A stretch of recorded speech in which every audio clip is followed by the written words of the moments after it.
सामने दिखाई दे रहा क्या है? बोले नहीं। बोले जो आप हैं वही आपके अंश का कोई आ गया है। बोले अपना ही अपने को सताता है। जो देखो ना सामने आपका ही कोई अंश है। कन्हैया बोले हम तो शेषा अवतारिया। बोले तो ये अजगर है, ये भी तो आपका ही अंश है, एक दूसरे के अंश नहीं है, ये भी तो पुत्र ही है, कालिया नाम का ही तो भाई है। जब ऐसा कहा बोले तो फिर क्या करना है? बोले इसका कल्याण करना है। बलराम जी तुरंत अपने हल और मूसल को लेकर के पहुंच गए। अंदर गाय ग्वाला है और जैसे बलराम जी पहुंचे बोले बलराम जी बोले कन्हैया क्या करना है? बोले बस इसकी श्वास को रोक लो, इसकी श्वास में तो सब। ऐसी बलराम जी ने इसकी श्वास को रोका। आज अजगर नाम के राक्षस का कल्याण हो गया। बोलो बलराम भगवान की जय हो। आज कन्हैया ने और बलराम जी ने अघसुर नाम के रूप का कल्याण। एक दिन मधुमंगल के घर में मधुमंगल की माता बीमार हो गई कि साधो पृष्ठम महाभार भगवतो। एक दिन भगवान गाय चराने के कदम के बीच पर बैठे हैं, भोजन करने के लिए है, लेकिन मधुमंगल नहीं दिखाई देता। कन्हैया बोले मधुमंगल कहाँ हो? मधुमंगल कहाँ हो? बुलाया और इसी मधुमंगल को बुलाया। मधुमंगल बोला भैया मेरी मैया ज्वर से पीड़ित है, इसलिए हम भोजन लेकर के नहीं आए। आप लोग माखन मिश्री का भोग लगा रहे हैं, आप सभी माखन मिश्री का भोग लगा रहे हो और माखन मिश्री के भोग के समय में आपके पास कैसे आऊं? मैं नहीं आ सकता, मेरा भोजन झूठा। कन्हैया ने तुरंत वो झूठी पीताम्बरी को खींच लिया और मधुमंगल की आई झूठी पीताम्बरी को जैसे खींचा, भगवान ने जैसे उस पीताम्बरी को खाया। ब्रह्मा जी बोले कि कैसा कन्हैया है, कैसा हरि है जो आज झूठे को। ब्रह्मा जी के मन में शंका हो गई और इसी ब्रह्मा जी के मन में शंका हुई। ब्रह्मा जी के विचार को सुना। आज मेरा गोपाल मेरा श्याम सुंदर कहता है भगवान अपने विचार लीलाधारी की ऐसी लीला हुई। श्याम ने बताई अपनी बात, भक्तवत्सल भगवान ने अपनी बात को बताया। मधुमंगल बोला कन्हैया ये आपने अच्छा किया, आप राजकुमार हैं, नंद के लाल, और नंद के लाल आपने क्या किया? ये कन्हैया आपने क्या किया? मेरी झूठ करते। कन्हैया बोले आप मेरे सखा हैं और सखा के अंदर भेदभाव नहीं होना चाहिए। जो आपका है वो हमारा है और जो हमारा है सो आप।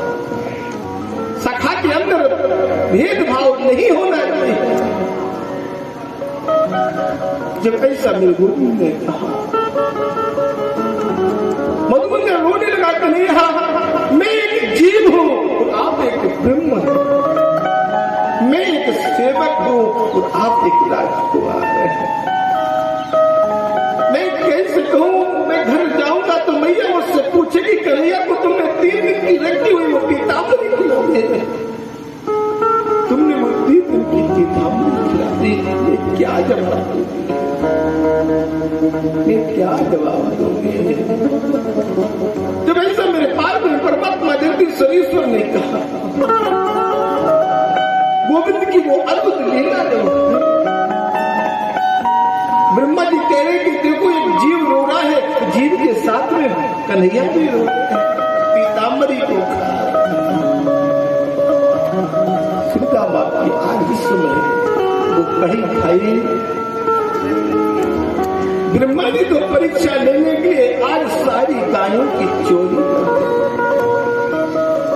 और जब सारी गायों की चोरी करने भगवान ने आज मधुर बांसुरी को बजाया लेकिन नहीं आई।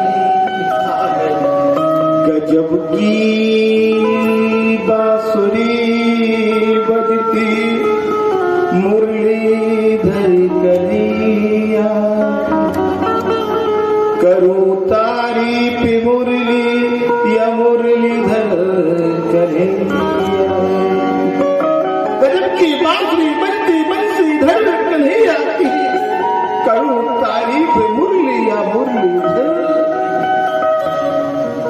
ऐसी बांसुरी बजी जब मोहे तीनों लोग, और वो तीनों मोहे नहीं रहे कोने की। ऐसी बांसुरी बजी कि मोहे तीनों लोग, और वो तीनों मोहे नहीं रहे कौन की। वो कौन है तीन जो मोहित नहीं हुए? कहा है ब्रह्मा जी सोच रहे हैं कि नहीं ऐसी बांसुरी को बजाना है, लेकिन हम तो इसकी परीक्षा लेते हैं। सबसे पहले अगर बांसुरी मोहित हो जाती तो बांसुरी बजती कैसे? अगर बांसुरी मोहित हो जाती तो बांसुरी बजती कैसे?